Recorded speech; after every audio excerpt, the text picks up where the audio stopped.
Hi everyone, I welcome you all to our channel. तो आज हम 5 जून 2020 की ऑल इंडिया रेडियो न्यूज़ और the Indian Express newspaper discuss करेंगे।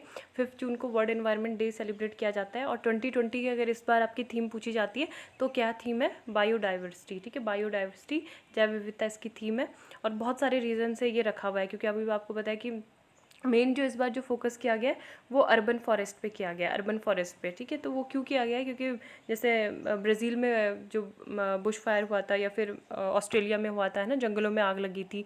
इसके अलावा काफ़ी सारे और क्राइसिस हुए थे, लोकस्ट का इन्फेस्टेशन हुआ था, फिर जो ये पैंडेमिक चल रहा है, तो इस वाले सब रीज़न को देखते हुए ये रखी गई। और आपसे दूसरी चीज़ ये पूछेगा कि कौन कौन सी कंट्री ऐसी हैं, कौन सी 2 कंट्री ऐसी हैं जो इस साल वर्ल्ड एनवायरनमेंट डे को होस्ट कर रही हैं।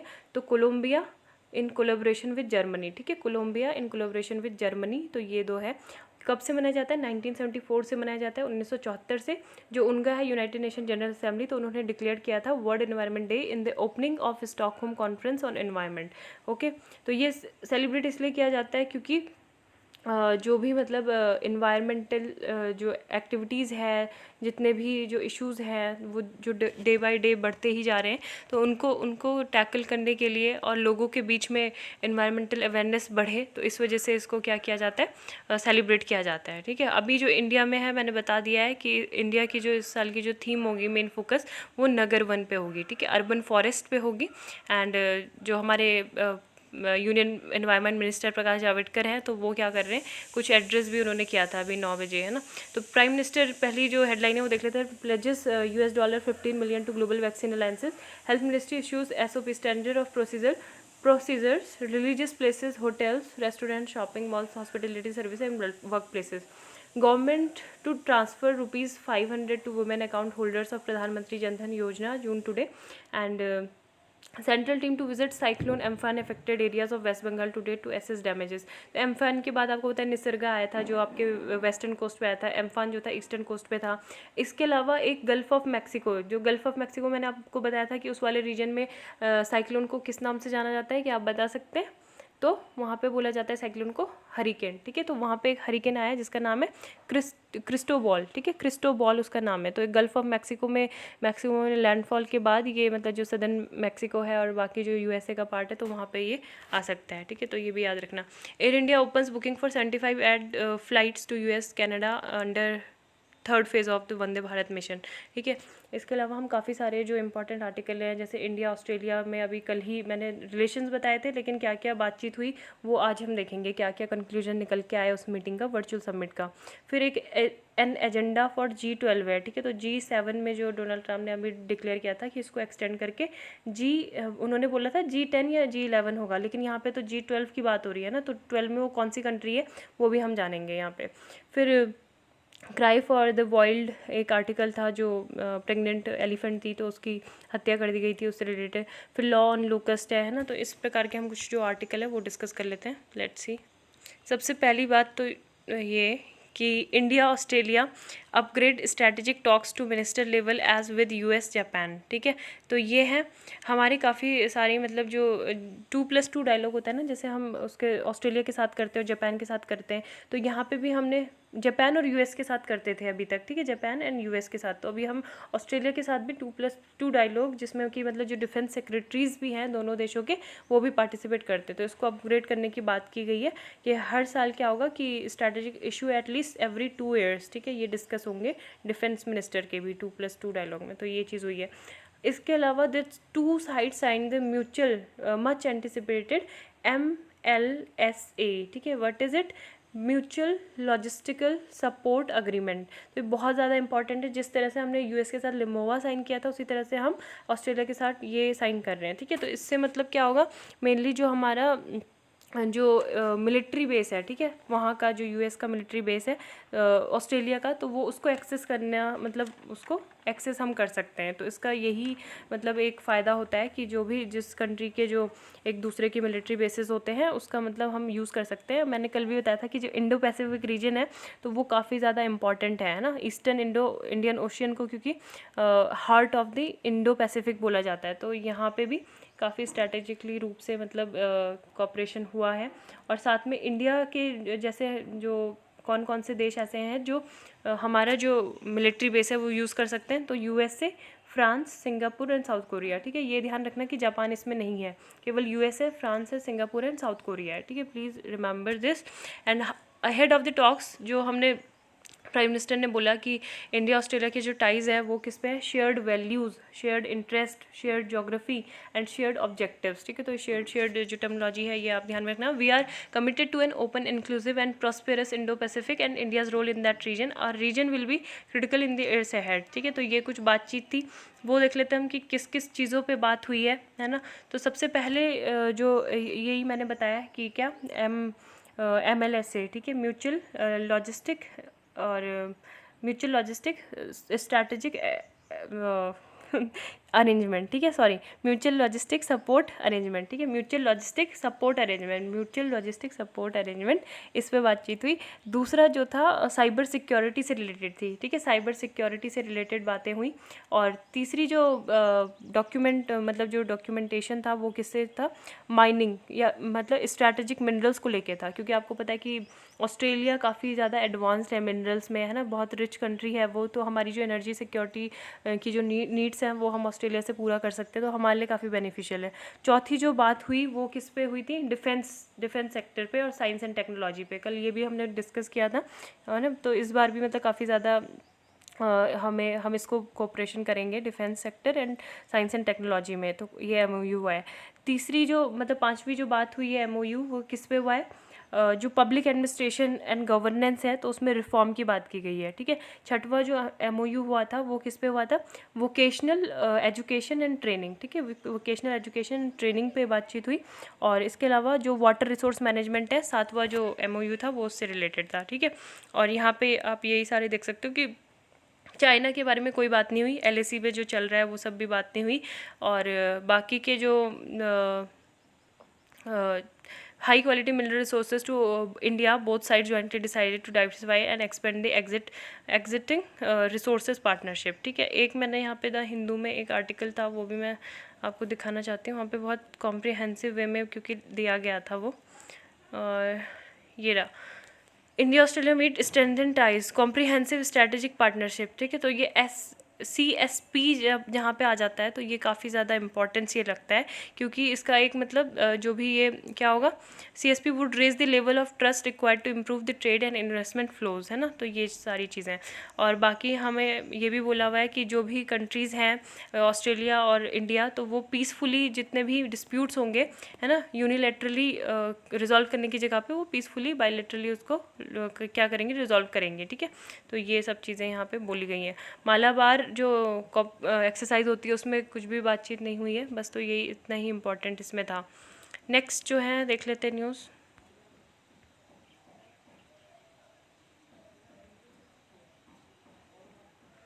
अच्छा, ये द हिंदू ही है, इंडियन एक्सप्रेस की देखेंगे, पर द हिंदू की भी आपको थोड़ा बहुत पता होना चाहिए से। यहाँ पे वही जो फिंगर्स वाला मैंने बताया था कंसेप्ट ना, वही आया हुआ है ना यहाँ पे आज। और एक और चीज़ ये आई है कि द फोकस जो है बातचीत का, तो वो कहाँ पे है, गलवान एरिया, पैंगसोंग और गोगरा लद्दाख में है, ठीक है। गोगरा कहाँ पे, लद्दाख में। Chushul Moldo border meeting point on the Chinese side, तो यहाँ पे क्या हो रहा है, जो भी इंडियन डेलीगेशन है वो वहाँ पे बातचीत कर रहे हैं, ठीक है। तो ये बॉर्डर मीटिंग पॉइंट है चोशलू मोल्डो चाइनीज़ साइड पे, ठीक है। और इसके अलावा पेंगोंग सो जो है काफ़ी इंपॉर्टेंट फोकस एरिया है चाइनीज़ ट्रूप का, क्या क्योंकि काफ़ी टाइम से वो वहाँ पे हैं at the finger 4 area. And India जो है बोलते हैं 1/3 ऑफ द 135 किलोमीटर जो लेक का है, हम 1/3 अपना क्लेम करते हैं। और हमेशा हम बोलते हैं कि India has always held areas finger 4 while it claims area so far as finger 8, ठीक है। तो हमारे लिए जो चाइना है वो फिंगर 4 तक ही बोलता है वैसे, लेकिन हम जो है अपना क्लेम करते हैं फिंगर 8 तक, ठीक है। तो ये भी मैंने बताया था ये चीज़। और जो काफ़ी सारे जो रीजन है मतलब वो सेटल्ड भी थे, है ना। वो देख लेते हैं हम, नेक्स्ट न्यूज़ देख लेते हैं। तो DU में अब एग्ज़ाम फर्स्ट ईयर और सेकेंड ईयर के स्टूडेंट्स के नहीं होंगे, जो भी उनके इंटरनल असेसमेंट या फिर पहला जो सेमेस्टर था उसी को असेस करके उनको आगे के सेमेस्टर में पढ़ने दिया जाएगा। यहाँ पे जो है इंडिया ऑस्ट्रेलिया से ही रिलेटेड आपको ये पता होना चाहिए कि एक एक्सरसाइज भी होती है ऑसिन इंडेक्स, ठीक है, ऑसिन इंडेक्स भी होती है, ये नेवल एक्सरसाइज होती है। इसके अलावा पिच ब्लैक भी एक एक्सरसाइज होती है जिसमें काफ़ी सारे जो कंट्रीज़ हैं वो मिलके इसमें पार्टिसिपेट करते हैं। एक काकाडू हुई थी जिसमें इंडिया ने 2018 में पार्टिसिपेट किया था। Royal Australian air force conducted a mid air refuelling with the Indian air force, है ना। तो ये सारी कुछ चीज़ें हमारे बीच में होती रहती हैं। नेक्स्ट जो है article and agenda for a G12, ठीक है। तो मैंने बताया था अभी कि G7 जो नेशन है, डोनाल्ड ट्रंप ने बोला था कि इसको क्या करना है, एक्सपेंड करना है G7 को। किसने, G10 बनेगा या फिर G11 बनेगा, लेकिन यहाँ पे ये बोल रहे हैं G12, ठीक है। तो G7 की जो शुरुआत हुई थी 1976 में हुई थी, और उस टाइम पे काफ़ी ज़्यादा इसका डोमिनेंस था ग्लोबल इकोनॉमी, लेकिन अभी नहीं है इतना। तो इसको और ज़्यादा मतलब अपनी जो इम्पोर्टेंस है खोता जा रहा है, तो इसलिए इसमें 4 और कंट्रीज़ को ऐड करने की बात कर रहे हैं। तो वो कौन कौन सी है, India, Australia, south Korea and आपका रशिया। रशिया मतलब इतना ज़्यादा नहीं हो सकता है क्योंकि G7 नेशन ने ऑलरेडी ऑब्जेक्शन इस पर कर दिया है। 2014 में रशिया को हटा दिया गया था। 1997 में ये G8 बन गया था ये ग्रुप, लेकिन 2014 में after annexation of Crimea from Ukraine, तो रशिया को इससे डिबार्ट कर दिया गया था, ठीक है। तो ये चीज़ आपको याद रखना ज़रूरी है। अभी ये चीज़ बोला जा रहा है कि expanding the G7 to G10 और G11, तो इसकी जगह पे मतलब क्या करना चाहिए, G12 कर देना चाहिए, G12 तक, ठीक है। रशिया के साथ साथ जो इंडोनेशिया है उसको भी ऐड करना चाहिए, क्योंकि इंडोनेशिया क्या है, फ्री मार्केट डेमोक्रेसीज़ में आता है, and Indonesia is one of the few democratic nation in the Islamic world. तो यही चीज़ इसमें ये बोल रहे हैं ऑथर कि जो है इंडोनेशिया को इसमें ऐड करके मतलब हम काफ़ी सारी जो मैरीटाइम सिक्योरिटी चैलेंजेस हैं उससे काफ़ी ज़्यादा लड़ सकते हैं। अब G7 कब आया था, जब 1970 के दौरान मतलब ग्लोबल फाइनेंशियल और एनर्जी मार्केट्स काफ़ी ज़्यादा मतलब ड्रास्टिकली हिट था, काफ़ी क्राइसिस उस टाइम पे था, उस टाइम पे ये आया था। तो अभी भी G12 तब आएगा जब ये जो इकोनॉमिक क्राइसिस चल रहा है, डिसरप्शन हो रहा है ग्लोबल ट्रेड में, पैंडमिक है, प्रोटेक्शनिज्म जो पॉलिसीज़ हैं, है ना, तो काफ़ी ज़्यादा इसकी इम्पोर्टेंस होगी। और जो G7 था ये ओरिजिनली जो फोकस करता था केवल इकोनॉमिक इश्यूज़ पे ही करता था, लेकिन अभी जो है इसको अपना फोकस एक्सपेंड करके क्लाइमेट चेंज, हेल्थ और ह्यूमन राइट्स हैं उस पर भी करना चाहिए। और इनको एक ऐसा चार्टर रिलीज़ करना चाहिए कि जब भी G12 का फॉर्मेशन होता है तो एक ऐसा चार्टर ये रिलीज़ करें कि जिस पे मतलब जिसमें ह्यूमन राइट्स के बारे में हो, international law, multilateralism, trade and security के बारे में उल्लेख किया गया। और ठीक है, तो ये सारी चीज़ें इसमें बोली गई है। India deserve to be a member of not just a G12 but of even a new G7, है ना। तो हमको मतलब ये होना चाहिए क्योंकि इंडिया की ऑलरेडी जो पॉलिटिकल और इकोनॉमिक क्रेडेंशियल्स है वो काफ़ी ज़्यादा स्ट्रॉन्ग है rather than Canada, Britain, Italy और है ना, इन सब से। तो ये क्राई ऑफ द वाइल्ड में बोला गया कि जो 15 ईयर ओल्ड जो प्रेग्नेंट थी एलिफेंट, तो उसकी डेथ हो गई थी। मतलब वो वही पाइनएप्पल में क्रैकर्स वगैरह उन्होंने फिल करके और अपने एन्जॉयमेंट के लिए क्या कर दिया उसको, मतलब इतनी बड़ी सज़ा दे दी, है ना। The elephant had a part of its face. तो ये चीज़ बोला गया कि केरला में जो है जो एलिफेंट है उसकी बहुत ज़्यादा हर टाइम पे मतलब कल्चर, मेमोरी, ट्रेडिशंस, वो वहाँ के जो टेंपल फेस्टिवल है वहाँ का इंटीग्रल पार्ट होता है ना। लेकिन फिर भी some of this beast there are about 486 of them in this state have a huge fan base and even dedicated social media accounts. तो ये चीज़ें बोली गई हैं। और मतलब एक तरह से जहाँ पे केरला को बहुत ही एक अच्छी सोसाइटी के तौर पे यूज़ देखा जाता है कि वो सारी मतलब एक आइडियल स्टेट है ना। बाकी स्टेट्स को भी क्या करना चाहिए कि Kerala which has projected itself as a model state setting benchmark of responsible and sensitive care giving in the time of the pandemic, है ना। तो अभी वहाँ पे ये एक एग्जांपल ये उभर के आया है। तो यही सारी चीज़ में बोली गई है। एक जो आर्टिकल था वो द हिंदू का ही इम्पोर्टेंट था, वो देखना इम्पोर्टेंट है।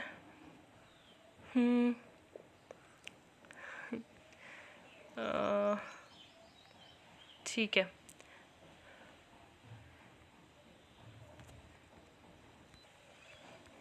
वो एडिटोरियल आज का था द किलिंग गजा, ठीक है, हाँ ये रहा।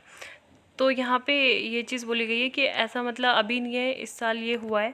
हर साल मतलब elephants are killed every year in India as their paths crosses those of humans, है ना, क्योंकि आपको पता है कि कॉरिडोर्स मतलब पूरे ना होने के चलते वो क्या करते हैं, उसी रूट से जाते हैं। मतलब बहुत सारे जो एलिफेंट्स होते हैं वो काफ़ी ज़्यादा मारे जाते हैं, क्योंकि बहुत सारे एरियाज़ में जिनमें मतलब एलिफेंट्स की संख्या होती है वहाँ डेवलपमेंटल एक्टिविटीज़ चलती हैं, तो उस वजह से वहाँ पे कॉरिडोर्स तो होते नहीं है, तो इस वजह से क्या होता है, एनिमल और ह्यूमन कॉन्फ्लिक्ट होता है, तो वो उनकी डेथ होती है ना, जबकि मतलब ह्यूमन ने ही एक्वायर की है उनकी लैंड। तो आप एक चीज़ मुझे बताइएगा कि सबसे ज़्यादा जो एलिफेंट है वो अभी कौन से स्टेट में है और सबसे कम कहाँ कौन से स्टेट में है, ठीक है।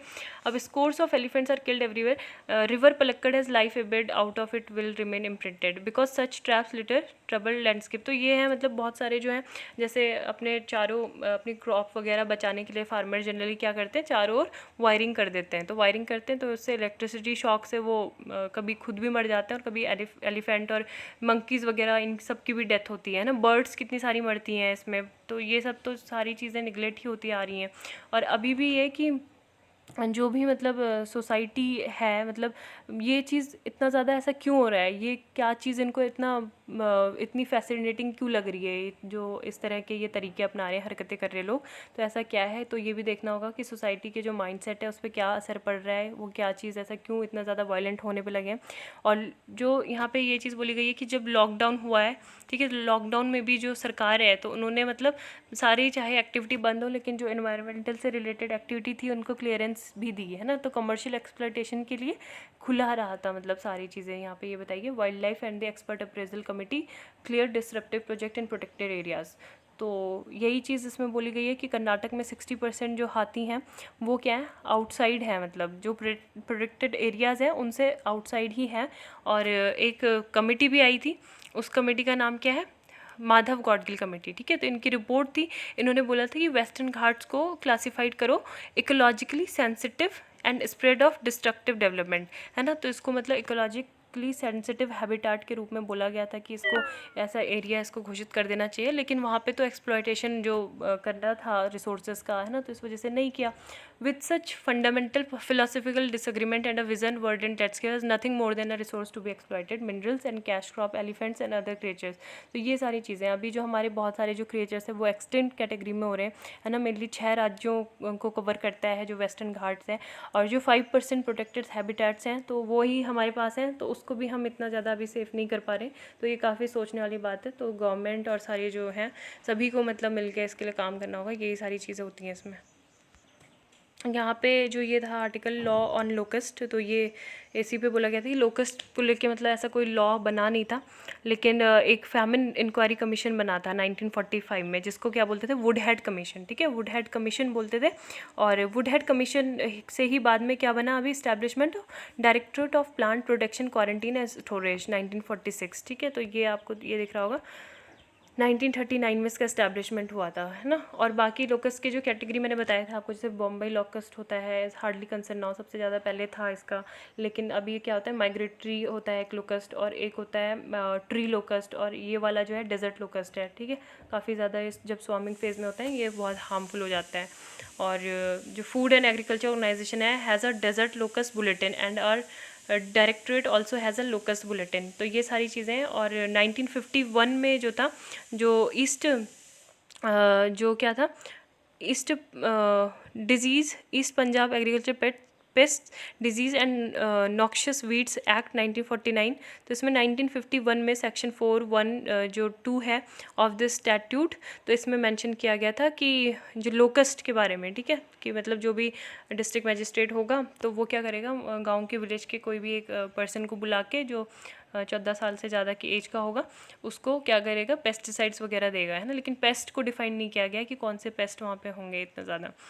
तो ये वही है, डोनाल्ड ट्रंप मतलब यहाँ के जो जिन्होंने रिज़ाइन कर दिया था 2018 में, मैटिस ने, ठीक है, तो डिफेंस सेक्रेटरी थे, तो इन्होंने बोला है कि Donald Trump is the first president in my life who does not try to unite the American people, does not even pretend to try, है ना। तो वो कोशिश भी नहीं करते हैं कि लोग यूनाइट हों वहाँ पे, मतलब जो इतना सब कुछ हो गया, इतने राइट चल रहे थे, तो उस बीच में भी वो 2 शब्द ये नहीं बोल पाए कि ठीक है हम आगे से मतलब ऐसा कोशिश करेंगे या कुछ लॉ बना देंगे कि इससे ये ना हो, बल्कि उन्होंने क्या बोला कि हम मिलिट्री डिप्लॉय करेंगे हर एक स्ट्रीट में, है ना, ताकि लोग जो है अंदर डर के मारे बैठ जाएँ। तो ये सारी चीज़ उन्होंने बोली। यूएस का आपको मेजर मतलब पता होना चाहिए 1968 वाला जो पीरियड है ना, 1968 वाला, वो सबसे ज़्यादा अनस्टेबल रहा था। 1968 और अभी वाले में काफ़ी ज़्यादा सिमिलरिटी है। 1968 में क्या हुआ था, उस टाइम पे देखो वियतनाम वॉर हुआ था, तो काफ़ी सारे अमेरिका में प्रोटेस्ट हो रहे थे, ठीक है, ऑलरेडी प्रोटेस्ट हो रहे थे। फिर उसके बीच में क्या हुआ, 4 अप्रैल 1968 को ही तब तक वहाँ पे किसकी हत्या कर दी गई, मार्टिन लूथर किंग की। तो फिर से विरोध होने लगे। फिर 2 ही मंथ बाद मतलब क्या हुआ, रॉबर्ट एफ कैनेडी की भी हत्या वहाँ पे कर दी गई थी। तो ये जो प्रोटेस्ट चल रहे थे ना डॉक्टर मार्टिन लूथर किंग के विरोध में, तो इन्हीं प्रोटेस्ट को क्या बोला जाता है, दी होली वीक अपराइजिंग, ठीक है। होली वीक अपराइजिंग आपने सुना होगा, होली वीक अपराइजिंग, पवित्र सप्ताह विद्रोह इसी को कहा जाता है अमेरिका में, ठीक है। तो वहाँ से मतलब काफ़ी सारी जो अमेरिकन सिविल वॉर हुआ था, ये सब जो मूवमेंट थे, इसकी भी जो यादें थी वो वहाँ पे आ गई थी काफ़ी सारी, है ना। और अभी जो है 1968 और के बीच में अगर हम कंपैरिजन करें तो देखो अभी जॉर्ज फ्लॉयड है, तो उनकी डेथ हुई है ना, जॉर्ज फ्लॉयड की डेथ हुई। इसके अलावा क्या हुआ कि पहले से ही अभी जो अमेरिका है वहाँ पे 2 लाख से ज़्यादा मतलब जो लोग हैं वो मर चुके हैं ना, काफ़ी सारे लोग जो है कोविड-19 से मर चुके हैं। फिर वो जो ट्रेड वगैरह के इशू हैं वो भी उनसे चल ही रहे हैं। और सबसे ज़्यादा जो ये जो लोगों की जो डेथ हुई है वो इसी के आते हैं, मतलब ये ब्लैक पीपल ही हैं ज़्यादा जो अफेक्टेड हो रहे हैं। तो ये काफ़ी ज़्यादा सोचने वाली बात है। बाकी जो 1929 का जो ग्रेट डिप्रेशन था, उसके बाद से अमेरिका में अभी जो है सबसे ज़्यादा डिप्रेशन देखने को मिल रहा है। और काफ़ी ज़्यादा मतलब जो डोनाल्ड ट्रंप है उनकी लैंग्वेज भी मतलब इतनी सही नहीं है कि वो इसको थोड़ा सा मतलब काम कर पाए, है ना। तो ऐसा कुछ भी नहीं हो रहा है। तो यही चीज़ है बस। तो आज के लिए बस इतना ही। उम्मीद है आपको लेक्चर पसंद आया। प्लीज़ लाइक करें, शेयर करें, सब्सक्राइब करें। Thank you, have a nice day.